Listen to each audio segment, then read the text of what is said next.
not realize it, but using these words to describe someone with a mental health condition can be very harmful.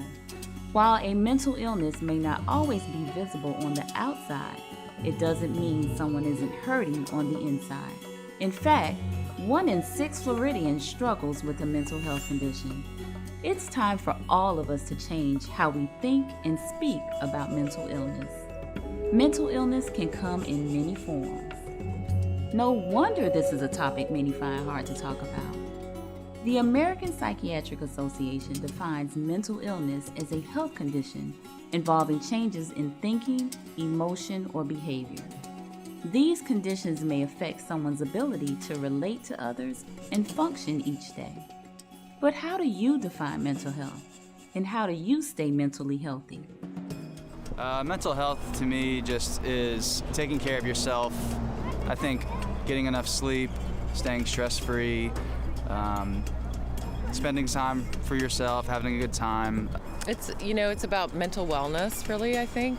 And so being your best self and feeling good most of the time and having energy and being able to enjoy each moment is really, I think, what it's about.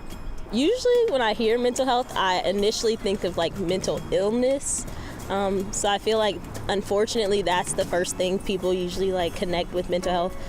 Honestly, I haven't really thought about mental health before. I guess it's just being healthy mentally. Like, you work out and stuff, so I guess it would be the same, with school or whatever. For me, to stay mentally healthy, I definitely just try to be active and get involved, and I exercise regularly, and I take my medicine every day, and I talk to my doctor and therapist regularly, and I also attend a peer support group weekly.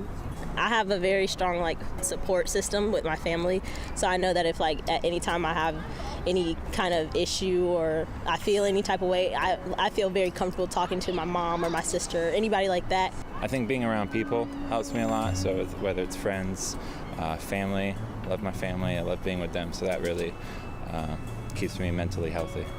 No less an authority than the World Health Organization has said that there is no health without mental health. So from the very highest levels of healthcare, there is a recognition that you cannot truly be a healthy person without attention to mental health as well. And while we're all familiar with mental illness, the absence of mental illness does not necessarily mean that someone is mentally healthy. What are some of the components that go into being mentally healthy? Being able to understand yourself and what your needs are, what your emotions are, and so on. Being able to communicate your needs to others, hear what they have to say in an empathic way, and to be able to resolve differences there. It's important also to know how to cope with challenges in life and also how to be resilient, a skill that we can learn. And so it's very important for us to all work together to incorporate mental health as part of our overall health profile. Mental health is important. In fact, there can be no health without mental health. This video and the series of videos that follow has been put together by the Mental Health Council of the Big Bend, a group of local mental health service providers, experts, and stakeholders. We've designed this series of videos to educate you on key mental health topics and to help connect you with mental health resources. It's time for all of us to get involved in the conversation about mental health, because mental illness is nothing to be ashamed of. It's a medical problem, just like heart disease or diabetes.